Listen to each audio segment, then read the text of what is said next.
1681 का साल। शिवाजी महाराज के निधन के बाद मराठा साम्राज्य पर संकट के बादल मंडरा रहे थे। औरंगजेब अपने विशाल मुगल सैन्य बल के साथ दक्कन को जीतने के लिए तैयार था, लेकिन उसके सामने एक ऐसा योद्धा खड़ा था जो न केवल तलवार का उस्ताद था बल्कि चाणक्य जैसी बुद्धि भी रखता था, संभाजी महाराज।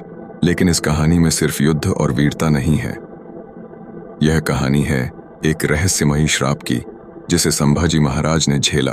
एक ऐसा श्राप जो उनके पूरे जीवन को प्रभावित कर गया। संभाजी महाराज जब छोटे थे तब एक बार उन्होंने तुलजा भवानी के मंदिर में एक रहस्यमयी साधु को देखा। वह साधु ध्यान में बैठा था और उसकी आंखें किसी गहरे रहस्य को छुपा रही थीं। संभाजी ने जिज्ञासा से पूछा, महात्मा, आप किस ध्यान में लीन हैं? साधु ने उनकी ओर देखा और कहा, बालक, तुम केवल एक योद्धा नहीं हो, तुम्हारी नियति बहुत कठिन है। जिस राजगद्दी की ओर तुम बढ़ रहे हो वह शापित है। संभाजी चौंक गए। शापित? कैसे? साधु ने कहा, जिस दिन तुम इस गद्दी पर बैठोगे उसी दिन से तुम्हारा हर अपना तुम्हें धोखा देगा और अंत में तुम्हारा सबसे बड़ा शत्रु तुम्हारे ही दरबार से निकलेगा।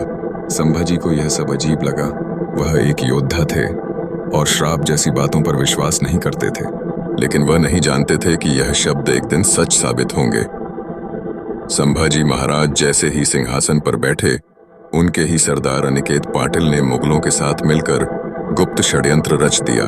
अनिकेत पाटिल को हमेशा लगता था कि राजगद्दी पर राजा राम को बैठना चाहिए था, न कि संभाजी को। लेकिन संभाजी महाराज को इस बात की भनक भी नहीं थी कि उनके अपने ही सैनिकों में से कोई उन्हें धोखा देने वाला है।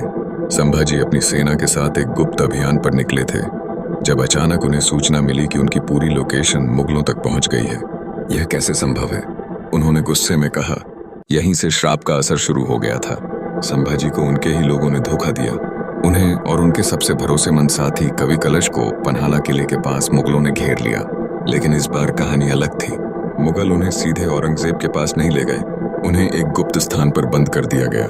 यहाँ एक रहस्यमयी कक्ष था जिसमें दीवारों पर अजीबोगरीब मंत्र लिखे थे। कहा जाता था कि यह कक्ष एक पुराने तांत्रिक का था जिसे औरंगजेब ने मरवा दिया था।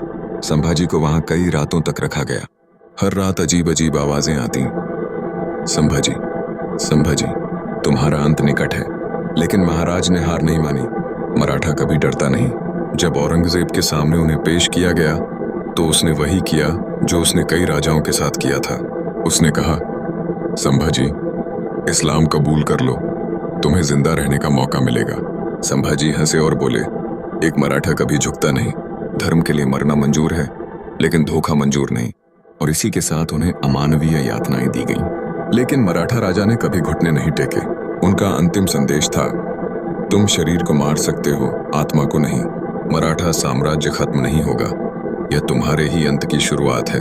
और वैसा ही हुआ। संभाजी के बलिदान के बाद मराठों ने औरंगजेब को इतना परेशान किया कि वह दक्कन में ही मर गया। संभाजी का बलिदान बेकार नहीं गया। मराठों ने मुगलों का पूरी तरह से नाश कर दिया। संभाजी महाराज की पूरी कहानी देखने के बाद यह सवाल उठता है, क्या वह साधु सही था? उन्होंने कहा था कि तुम्हारा सबसे बड़ा दुश्मन तुम्हारे ही लोगों में से निकलेगा, और ऐसा ही हुआ। गद्दारी से ही उन्हें मुगलों के हाथों पकड़ा गया। लेकिन शायद यह कोई श्राप नहीं था, शायद यह नियति थी, एक महान योद्धा की, जो मरकर भी अमर हो गया। संभाजी आज भी लोगों के दिलों में जिंदा हैं और रहेंगे, क्योंकि वीर मरते नहीं, केवल इतिहास में अमर हो जाते हैं।